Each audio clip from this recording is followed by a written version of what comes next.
Hello. I've been pretty excited to make this one because boy have I got a bone to pick with the TLA, and have I got a bone to pick with HR, and have I got a bone to pick with Dead Kennedys, and have I got a bone to pick with Jello Biafra. Alright, so little backstory. Saw Dead Kennedys back in April at the TLA in Philadelphia, the Theater of Living Arts. Um, I'd been listening to the Dead Kennedys since I was about 15 years old. I've heard their whole discography. I've heard Jello solo stuff. I didn't think I would ever see the Dead Kennedys as they are. And you'll notice I put the Dead Kennedys in quotes in the title because we all know the deal. I mean, the Dead Kennedys are with Jello Biafra as the front man. And what you're seeing now when they come to your town is just kind of, it's just not quite it. It's the bass player, it's the guitar player. They used to have the drummer that was back from the 80s that they had originally, but now they've got a new drummer. The drummer when I saw them was a much younger man because D.H. Peligro had passed away in 2022. So they still have Klaus Florheid on bass, and they still have East Bay Ray on the guitar. But it's just not the same. They've got a new singer, and you know what? God bless this new singer. He's pretty good. He's he sounds like Jello. He even kind of looks like Jello, I thought. I'll get to him in a minute. So, when I saw the Dead Kennedys,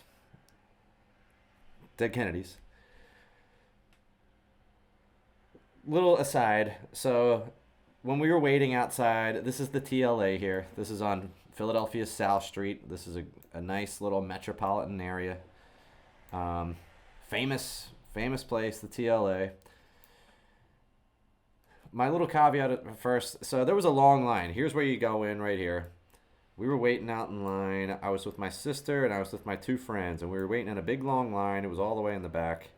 It was stretched all the way pretty far back. And we're waiting and waiting.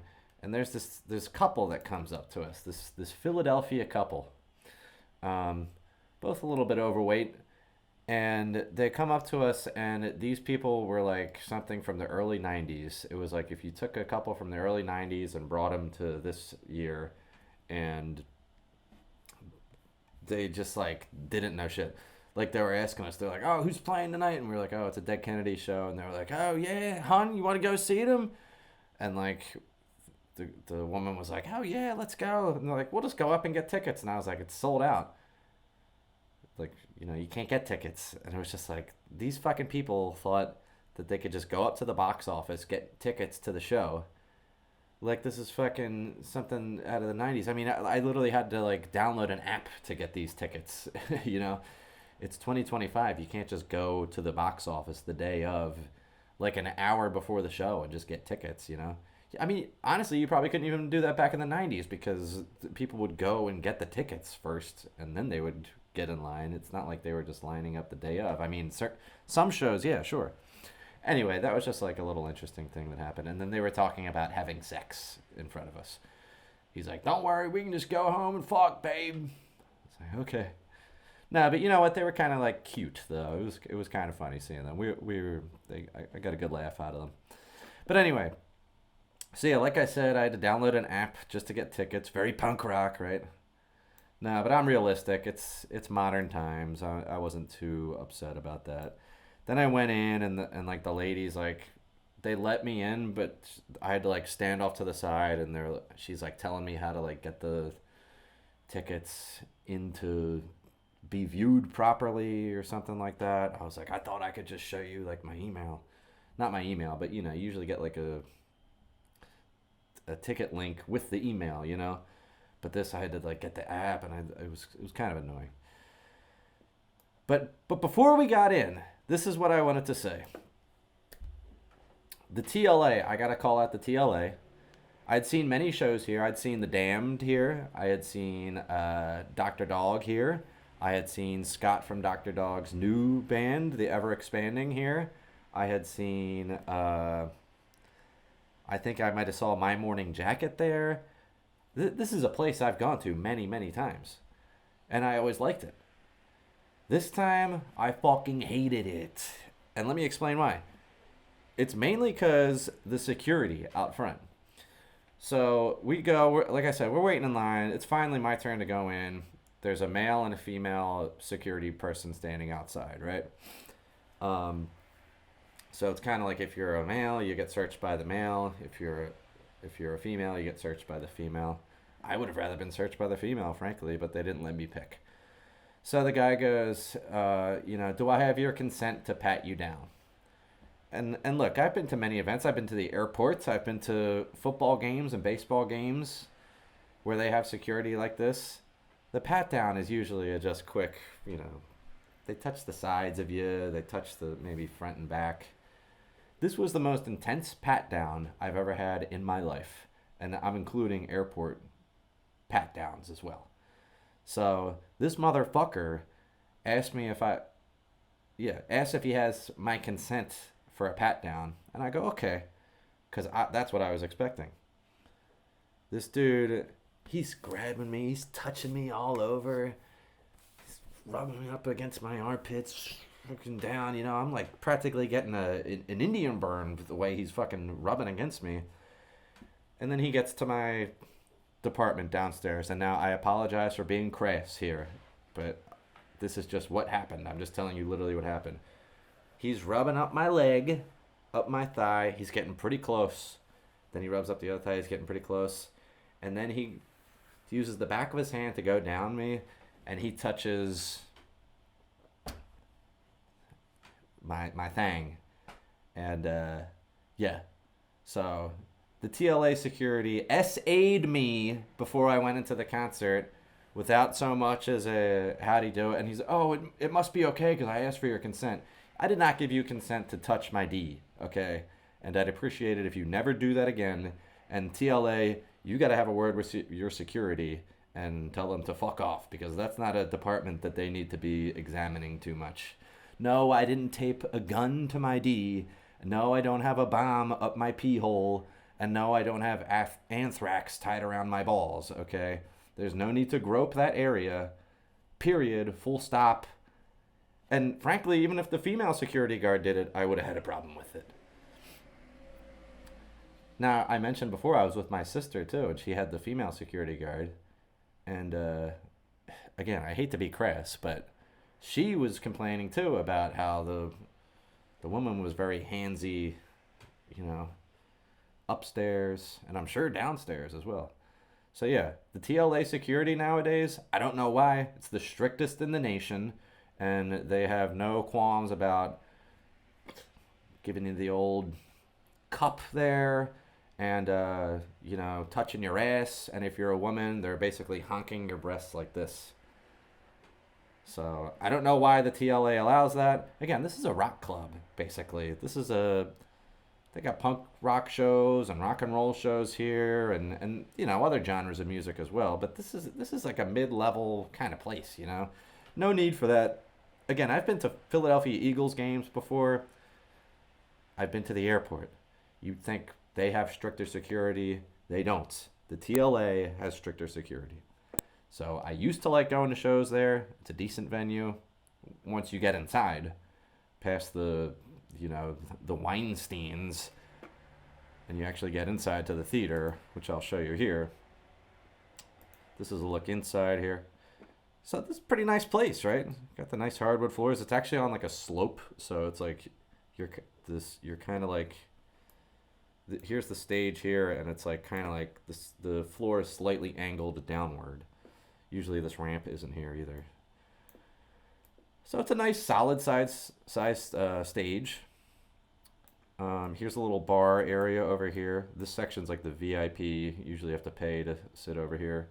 And then there's this bar back here where you can get, your big beers. And then there's a big section up here where some people can sit in the balcony. Here's another thing I didn't like about the TLA. They have one bathroom there, and it's so fucking tiny. I think it's literally like one urinal and one toilet. It might be two urinals, but there's no splash guard in between the urinals. And it's like, what the fuck, man? Just put a little wall in between the urinals. It's not that expensive. I don't care if it's made of fucking cardboard. Just put something there. You're. I don't want to be. If I have to be that close to someone else who might be peeing next to me, like just put a little blocker there. Come on, man. Give us some privacy, please. Not that that's something that they're concerned about, obviously. But if it wasn't for that, the security, I could maybe handle the bathroom. But you know, see, I used to like this place. It kills me that it went so downhill. Anyway, this is where the show took place. Just thought I'd show you that on Philadelphia's South Street. One Saturday, I took a walk down there. I took a walk to Zipperhead. Okay, we don't need to see the maps anymore. Okay, so I missed the opening band. There was an opening band before HR. HR from Bad Brains, as we know. He was the opening act. Or he was the mid-act, I guess. The opening act for the Dead Kennedys. So this is him here.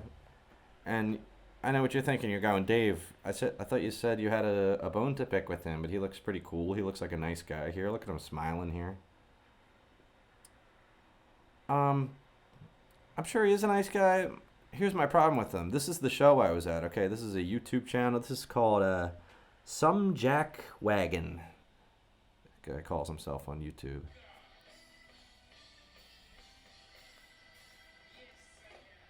Notice anything? This is about where I was standing too. But look at him over here. Look at him. He's sitting down. What the fuck, bro? You're the singer. You can't sit down. Nobody should be sitting on stage at a rock show. I mean, look, even the keyboard player's standing up. He's got more of a cause to be sitting down. The only person that should be sitting is the drummer. And the keyboard player, if he was sitting down, I wouldn't have been so upset. But what the fuck is HR doing sitting down? So I thought that was very insulting, you know? So, yeah, HR, you come to Philly again, you stand up when you're addressing the people of Philadelphia, okay? Come on, I don't care how fat and Gen X they are, okay? You stand up when you're there. And people go, oh, you know, Dave, he had HR had brain surgery or something. And I go, oh, okay, you know, I wasn't really considering his brain surgery in there. And I was like, wait a second, I'm pretty sure brain surgery doesn't affect your fucking legs. Get up. So anyway, other than that, he was pretty good, though. I thought his band was pretty tight. Not a criticism of mine, but my sister was pretty bothered about... I already closed out the tab, but maybe you noticed the one guy, he was white and he had dreadlocks. My sister did not like that. I didn't really mind. I barely even noticed, honestly. So HR for opening up for Dead Kennedy seems like a pretty good idea, and then you realize that what he's doing now is just strictly reggae stuff. So it's kind of a mismatch of things. But I wasn't really complaining other than him sitting down. So here's the Dead Kennedys wiki. So like I said, they have a new singer now. This is him here. This is their new singer. His name's Skip Lipari. He looked a lot different when I saw him. But you know what? As I said, God bless him. I was the most skeptical about him because the other guys at least are OG members, right? East Bay Ray, Klaus. But this Skip guy, for what it was, because I knew what I was getting into. I knew this isn't the real Dead Kennedys. I knew what it was going to be. He actually did a pretty good job. I mean, he had like a similar sounding voice as Jello. Like I said, he kind of looked like him even. He just and he was doing the best with the situation he was in, you know what I mean? So I appreciated that. I said, you know what, this guy's all right to me. So this is him. So here's a little bit of them playing. This is Holiday in Cambodia. It's their most famous song, probably. This guy over here is not in the band.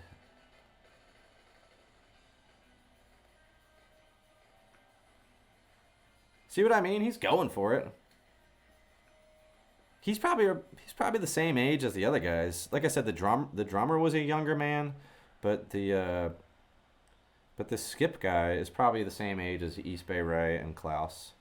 I thought Klaus was pretty much flawless. He's always been the one to me that was like kind of holding the band together. And Ray, I really like Ray's guitar playing. In When I saw them though, unfortunately, they did have a lot of technical difficulties in the beginning. At a point too where like he was kind of running all over the stage in the beginning because they were having so much fucked up shit about his guitar. And at one point they were playing Police Truck, which is another one of their most famous songs, famously from Tony Hawk, as I'm sure you know. Tony Hawk 1, the original.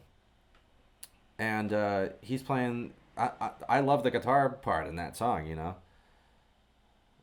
And his guitar like totally cut out during the song, and they just kept playing because what are they gonna do? Stop playing in the middle of the song and then start over? You can't really do that when you're a band like them. So Klaus and everyone just kept going, and but I was really disappointed because I was like, damn, dude, I like the guitar in that song is so sick, and it just kind of cut out. So I was a little upset about that. But once they got it together, it pretty much was good for the rest of the show. But it was just something, you know, something I noticed.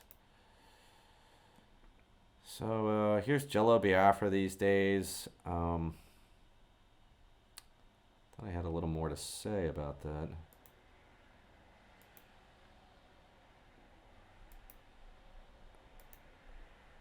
Anyway, here's a.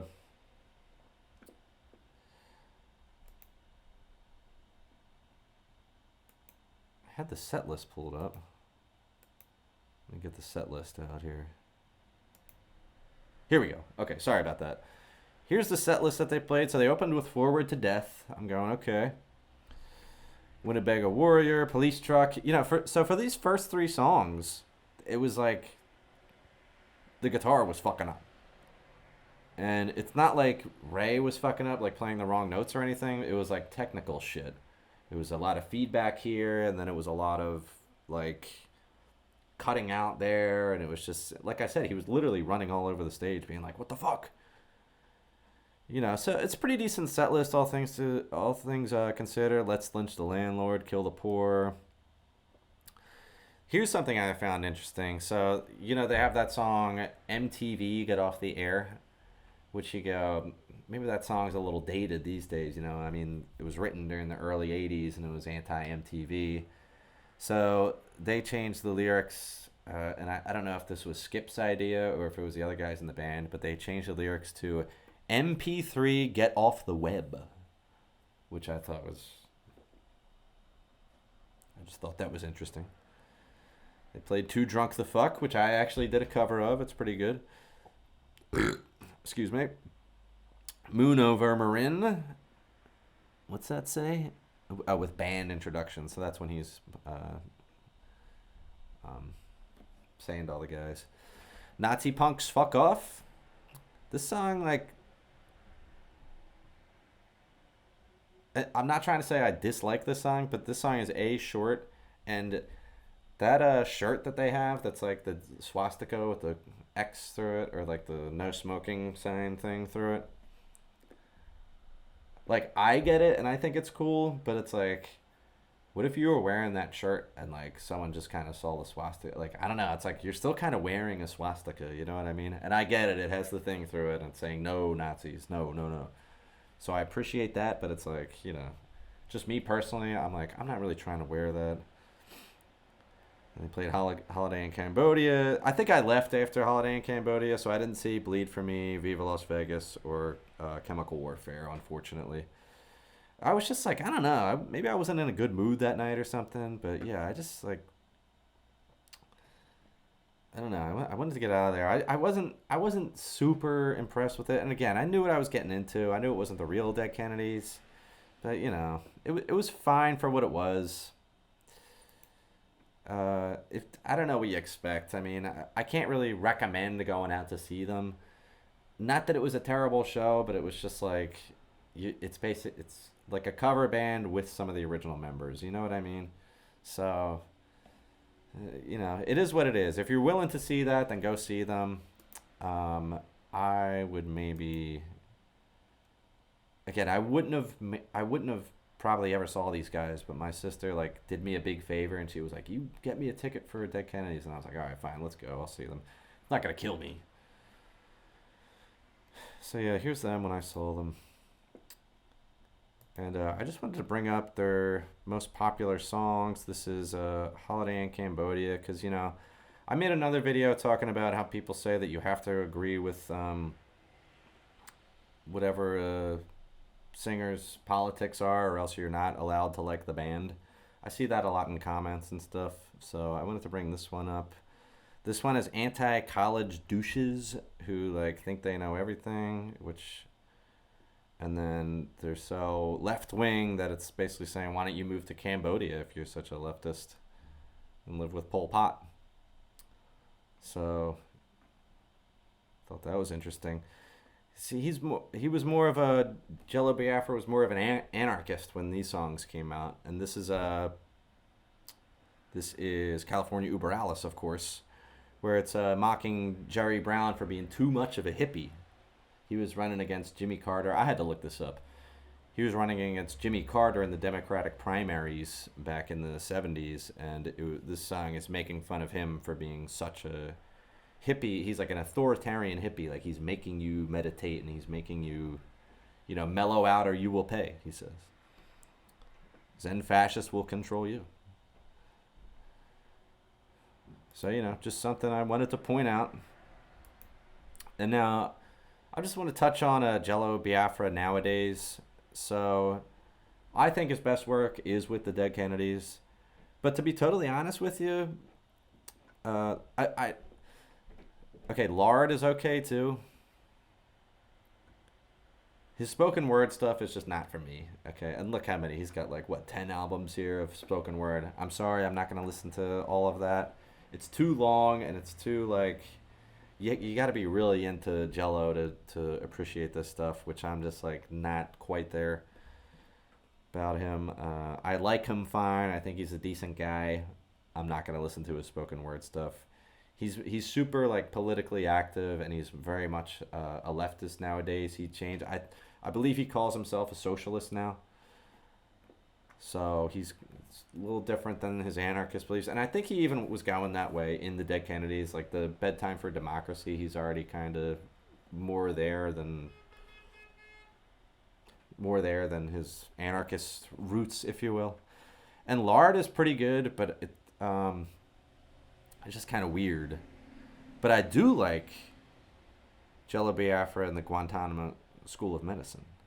And he also did an album with the Melvins, which I don't see here. But yeah, his new stuff is not bad. And even though I don't always like the content of what he's singing about, to me that means I can still like it. Like I don't like when people say that you have to agree with the guy, or like, oh, I don't get it.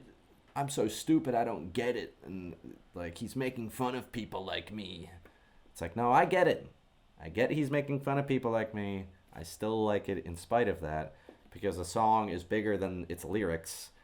It's like for example, I heard people talk about Born in the USA by Bruce Springsteen, and like these idiots are so stupid that they blast it every 4th of July and they don't even get that it's a protest song. It's like, I'm not stupid. I do get it. I understand it's like an anti-Vietnam song or something. It's just like, I still like it anyway because I like the, you know, the guitar part and the melody and stuff like that. And I don't care if he's making fun of me. I still like the song. So I was looking at what Jello's up to these days. He does this thing on the Alternative Tentacles. That's his record label. They have a YouTube channel, and he does this show called What Would Jello Do? And so you can see I already watched some of this one a little bit, and he just kind of talks about current events. This one he's talking about Charlie Kirk, which he compares him, of course, to the Ku Klux Klan and David Duke and everything. And so he didn't like him too much. But I do appreciate that he says in this that he is still a free speech guy. So he does still support the right to free speech, which is a not so popular opinion to have these days. So I appreciate that he still is willing to support that. However, the show, not really for me, kind of too left wing, kind of like, agree with me or you're a Nazi type of show, which I'm just kind of like, I don't know, kind of gay, kind of lame. And then, yeah, I just wanted to show one more thing about like kind of the state of punk these days and like, what a guy like this now thinks. This is from his latest album with the Guantanamo School of Medicine. Right? Yeah, Guantanamo School of Medicine. So this came out in 2020 and he has this one song. Honestly, I still like this album. I just don't really like this song here. This song is called Tea Party Revenge Porn. It's the titular track. And it's just like, not everyone that opposes you is like a Tea Party guy, and not everyone that opposes you is a Nazi or something. And they're just opposing you on like one thing, and then you're ascribing all these other beliefs to them. Sometimes. So this song, just listen to the beginning of it. Just listen to this. Hold on, I was playing it earlier. Ain't nobody gonna make me wear no mask.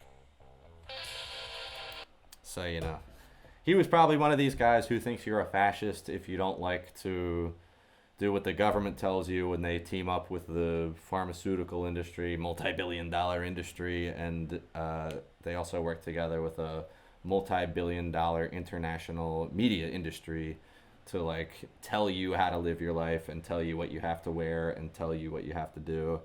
And like, the US government, the pharmaceutical industry, and the media, they're just so beholden to the truth, right? So it really bothered me that so many people failed the test of that. It's just like a freedom versus authoritarian thing. And it kind of made me sad to see that Jello also boomered out and fell for it too. But having said that, I still respect him. I still like him. I still think he created some of the best music I've ever heard, frankly. Dead Kennedys, I still listen to regularly. I don't care if they're making fun of me. And if you think it's a rule that I'm not allowed to like your music because I disagree with you on stuff, I still like your music. There's nothing you can do about it. What are you going to do? Shoot me? You're going to shoot me in the neck? And then there was also this song, which I didn't get a chance. I should have probably listened to this, but I forgot. But this is his most latest song, Blunder Blubber, which I unfortunately did not get a chance to listen to yet. So yeah, long story short, the TLA, they will sexually harass you when you go to see any show there because they instruct their security to touch every guy's dick and every woman's breasts and everybody's ass and everybody's vagina. HR, I thought was lazy for sitting down. The Dead Kennedys were okay, better than I thought for what they were. The new guy, Skip, is a pretty good replacement for Jello. Not that you could ever replace him. And Jello, I still respect the hell out of him. I still like him, even though he wouldn't like me back. And I still like his new music. I just don't agree with everything he says, So, yeah, that's it. Dead Kennedys and HR at the TLA.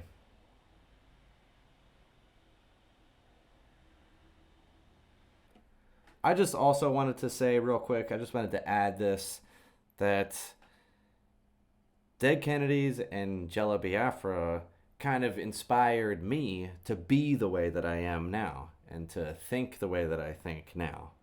So, despite our seemingly different opinions on certain topics nowadays, I would say that their earlier work and still Jello's current day work to an extent has an overarching bigger philosophy that transcends our kind of bullshit modern day hyper politicized kind of environment.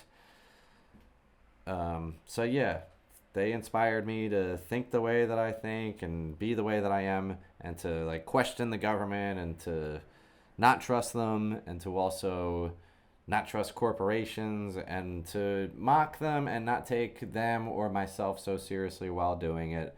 So just wanted to end this by saying, ha ha, your music inspired me to be the way I am, despite the fact that we don't agree on everything nowadays.